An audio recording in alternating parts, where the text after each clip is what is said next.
Love you guys, मैं हूं Aryan Thakur sir और आप देख रहे हो Aryan Thakur the English king YouTube channel. Guys फिर से आप सभी का स्वागत है मेरे यूट्यूब चैनल में। और आज मैं काम कर रहा हूं ग्रामर सेशन पे, जहां पर मैंने लास्ट वीडियो में छोड़ा था वहां से आगे बढ़ूंगा और सेंटेंस के बारे में आज बताऊंगा और सेंटेंस के काइंड्स के बारे में आप समझोगे। कुछ बच्चों का ये कहना था कि सर ग्रामर समझ में नहीं आती है, बार बार याद करते हैं फिर भूल जाते हैं। पहली बात तो आप याद बिल्कुल मत करो, कॉन्सेप्ट को समझने का प्रयास करो। राइट, ग्रामर एक कॉन्सेप्ट ही तो है और क्या है। अगर आप रटने वाला काम करोगे तो आपकी मेमोरी में ज्यादा दिन तक नहीं रह पाएगा और आपने जहां से जर्नी स्टार्ट किया था फिर से वहीं चले जाओगे। इसलिए आपसे मेरा हम्बल रिक्वेस्ट है कि आप रटने वाला काम ना करें, आप ग्रामर को समझने का प्रयास करें, ग्रामर के कॉन्सेप्ट को समझें। और आपके लिए मैं कहना चाहूंगा कि आप बार बार प्रयास करो, एक बार से नहीं होता तो दोबारा करो, तिबारा करो, 4 बार करो, तब तक करते रहो जब तक कि आपको कामयाबी नहीं मिल जाए। राइट, आपने जो प्लानिंग किया है, आपने जो पथ पे चलने का ठाना है उस पे चलते रहो। कहते हैं ना कि चलते रहो विजय पथ पे, चलते रहो विजय पथ पे, या तो विजेता बन जाओगे या तो अच्छा मुसाफिर बन जाओगे। तो फिर डरने की क्या बात है, आप चलते रहो। राइट, चित भी आपकी पट भी आपकी है। ऐसा भी हो सकता है कि बहुत जल्दी आपको ग्रामर समझ में आए और ऐसा भी हो सकता है कि कुछ वक्त लग जाए, बट समझोगे जरूर। तो चलिए, welcome to grammar session and guys I'm going to teach you again today sentence। और मैंने जैसा कि बताया था आपको सेंटेंस के बारे में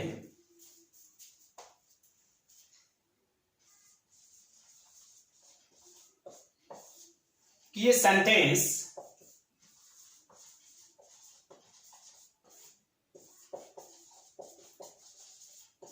मीनिंग और स्ट्रक्चर को एक साथ लेकर चलता है और एक ग्रुप वर्ड्स होता है, शब्दों का समूह होता है। शब्दों के समूह को सेंटेंस कहते हैं जिसके पास कंप्लीट मीनिंग होती है और मीनिंगफुल स्ट्रक्चर होता है। मीनिंग भी होता है और स्ट्रक्चर भी होता है। और ये सेंटेंस होता है ग्रुप ऑफ वर्ड्स। शब्दों के समूह को ही सेंटेंस कहा जाता है जिसके पास स्ट्रक्चर भी होती है और मीनिंग भी होता है, कंप्लीट मीनिंग होता है। राइट, शब्दों के अर्थपूर्ण आकार को वाक्य कहा जाता है। और मैंने एक बात और भी कहा था कि कभी कभी एक वर्ड भी सेंटेंस हो जाता है बशर्ते उस वर्ड से कंप्लीट सेंस बन जाए। शब्द के समूह को भी सेंटेंस बोलते हैं और एक वर्ड को भी सेंटेंस हम कह सकते हैं बशर्ते उसे सार्थक अर्थ निकल जाए। चलिए, तो एग्जाम्पल से आपको हम क्लियर कर देते, फिर आगे बढ़ते हैं और फिर बताते हैं आपको आगे की बातें। अब देखिए, गो, मैंने गो बोला, गो, और आप मेरे बात को समझ के आप वहां चले गए। कब आप आ गए, इसका मतलब कि ये भी सेंटेंस है, ऑर्डर का बोध करा रहा है, कहीं ना कहीं ये भी आपका सेंटेंस हो गया। और इस वाक्य को हमने ऐसे लिखा, यू शुड गो, 1 2 3 शब्दों का ये समूह बन गया। यू शुड गो, आपको जाना चाहिए, ये भी सेंटेंस हुआ। एक वर्ड भी सेंटेंस होता है और शब्द का समूह भी सेंटेंस होता है बशर्ते कि उसका अर्थ क्लियर हो जाए। राइट, सार्थक उसके पास अर्थ होता है, हम उसे सेंटेंस कहेंगे। और पहले वाले वीडियो में मैंने बताया था कि सेंटेंस क्या होती है।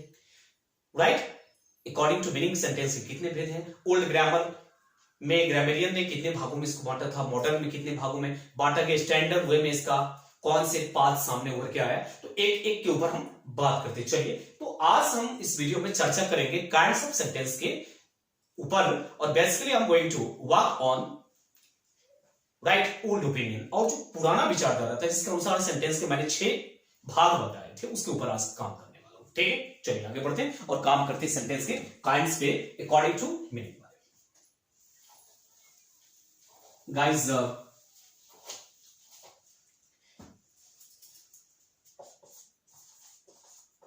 ओल्ड ओपिनियन के अनुसार सेंटेंस के 6 काइंड्स थे। पहला था असर्टिव, दूसरा था इंटेरोगेटिव, तीसरा था इंपेरेटिव, चौथा ऑप्टेटिव, पांचवा एक्सक्लामेटरी एंड छठा था मेरा एम्फैटिक। ये 6 काइंड्स मैंने बताया था आपको और एक एक करके हम इसके ऊपर काम कर रहे हैं। पहला जो मेरा है वो है असर्टिव सेंटेंस। असर्टिव सेंटेंस, इसको स्टेटमेंट के नाम से भी जाना जाता है, इसको डिक्लेरेटिव करते हैं। ये क्या होता है? असर्टिव विधिवाचक, जिसको हिंदी में कहा जाता है विधिवाचक वाक्य। ये सेंटेंस का ऐसा काइंड्स है जिसमें हम किसी काम के होने अथवा नहीं होने के बारे में जानते हैं। चलिए आगे बढ़ते हैं और देखते हैं। पहले इसको देख लिया है, assertive, interrogative, imperative, optative, exclamatory and emphatic. एक एक करके इसके ऊपर हम काम करें। और पहला मेरा असर्टिव सेंटेंस, जिसको स्टेटमेंट या डिक्लेरेटिव कहा जाता है, इसी को स्टेटमेंट भी कहा जाता है, जो काम के होने अथवा नहीं होने का बोध कराता है, यस अथवा नो का बोध कराता है। मतलब ऐसा सेंटेंस का काइंड जो बताता है काम के होने अथवा नहीं होने का। That means the part of sentence which teaches us either the work is done और नॉट डन, जो काम के होने अथवा नहीं होने का बोध कराते हैं। काम हुआ फिर भी असर्टिव, काम नहीं हुआ फिर भी assertive. I mean to say in this sentence we guys to study about affirmation and negation. That's why आगे चलकर इसका दो भेद हम जानेंगे, पॉजिटिव नेगेटिव। काम होगा positive, that means affirmative, okay, and जिसमें काम नहीं होगा नेगेटिव, नेगेशन। तो चलिए हम एग्जांपल से समझ लेते हैं। आई टीच यू, मैं आपको पढ़ाता हूं। इसमें काम के होने का बोध हो रहा है, आई टीच यू, मैं आपको पढ़ाता हूं, यस का बोध कर रहा है, राइट। अब दूसरा वाक्य देखिए, आई डोंट टीच यू, मैं आपको नहीं पढ़ाता हूं, इसमें नो का बोध हो रहा है। तो कहने का तात्पर्य या तो बोध हाँ का हो या ना का हो, दोनों कंडीशन में वो असर्टिव होगा। ऐसा सेंटेंस जिसमें किसी काम के होने अथवा नहीं होने का बोध हो, दोनों कंडीशन में क्या होगा? असर्टिव होगा। तो पहला वाला वाक्य आई टीच यू, यस का बोध कराता है, काम होता है यहाँ पे। और दूसरा वाला वाक्य में आई डोंट टीच यू, काम नहीं होता है, नेगेटिव। तो इससे क्लियर हो रहा है कि कहीं ना कहीं हमारा असर्टिव सेंटेंस जो है वो दो भाग में डिवाइड होगा। पहला अफर्मेशन, दूसरा निगेशन। अफर्मेशन को ही पॉजिटिव कहा जाता है और निगेटिव निगेशन हो गया। चलिए फिर आगे बढ़ते हुए काम करते हैं। तो आपने ये तो क्लियर कर लिया, असर्टिव सेंटेंस या स्टेटमेंट ऐसा सेंटेंस है, सेंटेंस का ऐसा भेद होता है इसमें किसी काम के होने या नहीं होने का भेद होता है। चलिए फिर आगे बढ़ाते हैं। एक बात और, स्पोकन इंग्लिश में भी इसका काम पड़ेगा, तो वहां जाकर के हम राइट ध्यान देंगे फॉर्मल इंग्लिश पे और इनफॉर्मल इंग्लिश पे। और मैंने पहले भी आपको बताया, फॉर्मल जो लीगल कानून से, इनफॉर्मल जो फैशन में चलता है, इसको कानूनी मान्यता प्राप्त नहीं होता है, फिर भी हम लोग फैशन में यूज करते हैं। और आप जानते हैं फैशन में गारंटी नहीं होती। तो यस को क्या बोलेंगे हम फॉर्मल में? तो यस को यस ही कहते हैं। और इसको क्या बोलते हैं इनफॉर्मल में? क्या कहा जाता है इनफॉर्मल में? कहा जाता है या यू वेट। तो गाइस कहने के लिए तो यस के बदले हम इसका भी यूज करेंगे, इटीसी और भी होंगे, बट एट टाइम स्पीकिंग इसका यूज करेंगे in spoken English, not in written English. Written English में आप इसी का यूज करोगे, यस का। फॉर्मल का ही यूज करेंगे, बेटर होगा दफ्तरी काम जब हो तो। But at time speaking you guys are free to use informal या यू बेट, या का भी यूज किया जाता है, राइट। तो आप यूज कर सकते हो। उसी तरह से नो को फॉर्मल नो ही कहेंगे। और इधर देखिए, nay not at all, no way, not etc. लिखने में आप नो ही लिखना, बोलने में nay, not at all, no way, etc, not, सब का हम यूज कर सकते हैं। बट आपसे फिर मैं कहना चाहूंगा कि जितना हो सके आप फॉर्मल का यूज करें, राइट, क्योंकि इसमें ऑथेंटिसिटी होता है, बाकी इसमें गारंटी नहीं। तो आप असर्टिव समझ गए, ऐसा सेंटेंस जिसमें किसी काम के होने या ना होने का बोध हो, असर्टिव कहा जाता है। और असर्टिव सेंटेंस के दो भेद हो गया, पहला जिसमें होने का बोध हो पॉजिटिव और नहीं होने का बोध हो नेगेटिव, दो भेद हो गया। काम होगा पॉजिटिव और काम नहीं होगा नेगेटिव। तो पहला वाला जो एग्जांपल मैंने दिया था आई टीच यू, ये पॉजिटिव हो गया। और दूसरा जो था आई डोंट टीच, यू, वो नेगेटिव हो गया। इसमें नो लगा हो, नॉट लगा हो, राइट, निगेशन वाली बात हो, वो एक्चुअली नेगेटिव हो जाएगा। तो आप अब अवेयर हो गए असर्टिव सेंटेंस स्टेटमेंट से।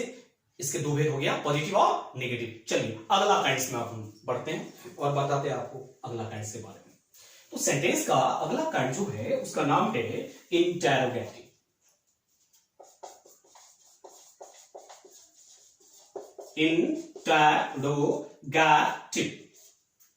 इंटेरोगेटिव, ओके, प्रश्नवाचक, या इसको क्वेश्चन भी कहा जाता है। मतलब ऐसा सेंटेंस जिसके जरिए कोई क्वेश्चन किया जाए, या वह सेंटेंस जिसका प्रयोग प्रश्न पूछने के लिए किया जाता है, इंटेरोगेटिव सेंटेंस कहलाता है या क्वेश्चन कहलाता है। The sentence which is used to ask or pose a question is called interrogative sentence. मतलब प्रश्न पूछने के लिए जिस सेंटेंस का हम लोग यूज करते हैं वही होता है इंटेरोगेटिव सेंटेंस, प्रश्नात्मक वाक्य, या इसको क्वेश्चन भी कहा जाता है। चलिए आगे बढ़ते हैं।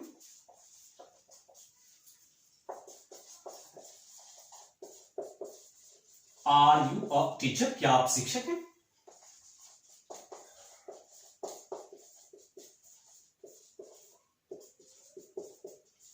अभी हैंगे दूसरा question, how are you a teacher, आप शिक्षक कैसे हो?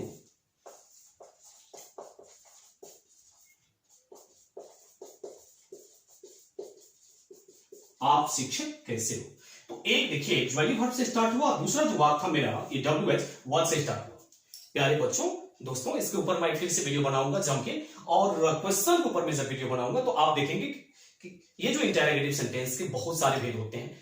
फिलहाल मैं दो पे काइंड पे काम करूंगा, ये एक तो इक्वली वर्ब वाला और एक WH वर्ड वाला, और बाद में इस पर कंप्लीट वीडियो बनाऊंगा, फिर आप जाके देखोगे कि सेंटेंस क्या होता है, क्वेश्चन के कितने भेद होते हैं। फिलहाल दो पे काम करनी। चलिए, तो ऐसा सेंटेंस जिसके जरिए प्रश्न पूछा जाता है इंटेरोगेटिव सेंटेंस कहलाता है, जिससे आप वाकिफ हो गए।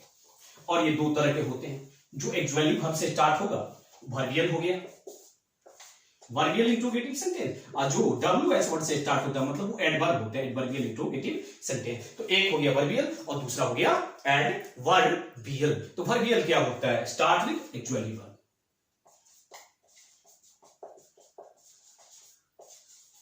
और एडवर्बियल क्या होता है? Start with WH words. अब आपको WH वर्ड्स क्या होता है?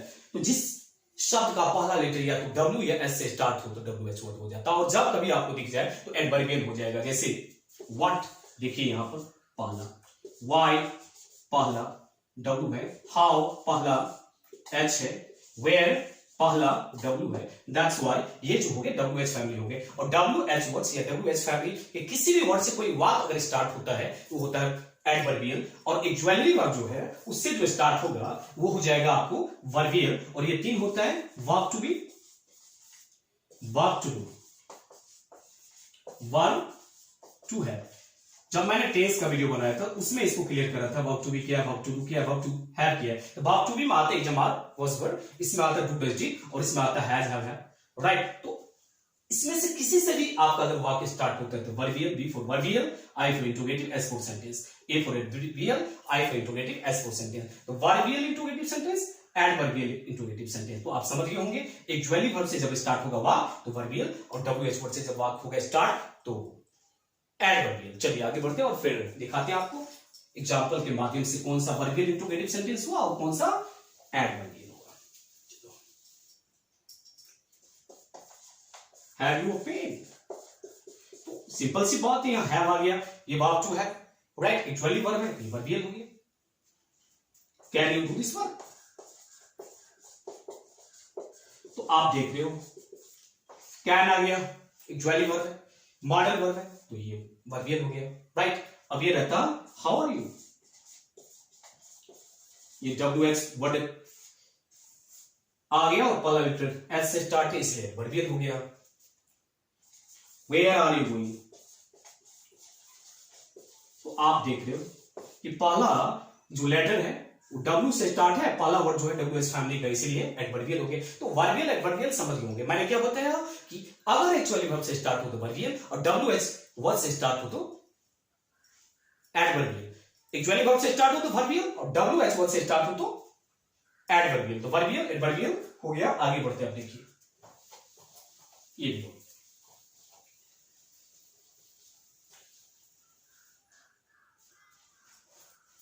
तो इस वीडियो में आपने देखा कि सेंटेंस में असर्टिव सेंटेंस क्या है, राइट।